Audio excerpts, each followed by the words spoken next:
I told you, mara ya mwisho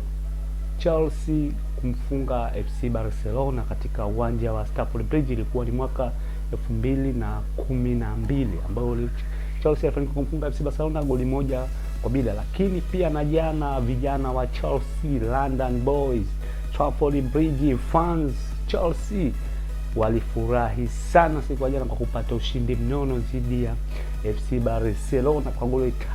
3-0, mechi ambayo ilikuwa bora na ilikuwa na uchangamfu mkubwa katika uwanja huo wa Darajani pale London. Kwa hiyo Chelsea ilifanikiwa kupata ushindi wa goli 3-0 dhidi ya FC Barcelona. Mambo yalikuwa magumu sana jana, siku jana mchezo ulikuwa mzuri sana kwa upande wa timu ya Chelsea, lakini ulikuwa mbaya sana kwa upande wa FC Barcelona, hususan baada ya kupokea red card ya mapema kwa beki wake Araujo, ambao ni red card ambayo imeponza sana timu hiyo na kupelekea FC Barcelona kuweza kupoteza mchezo siku ya jana. Bwana, hii ni HSM Sport na mimi ni HS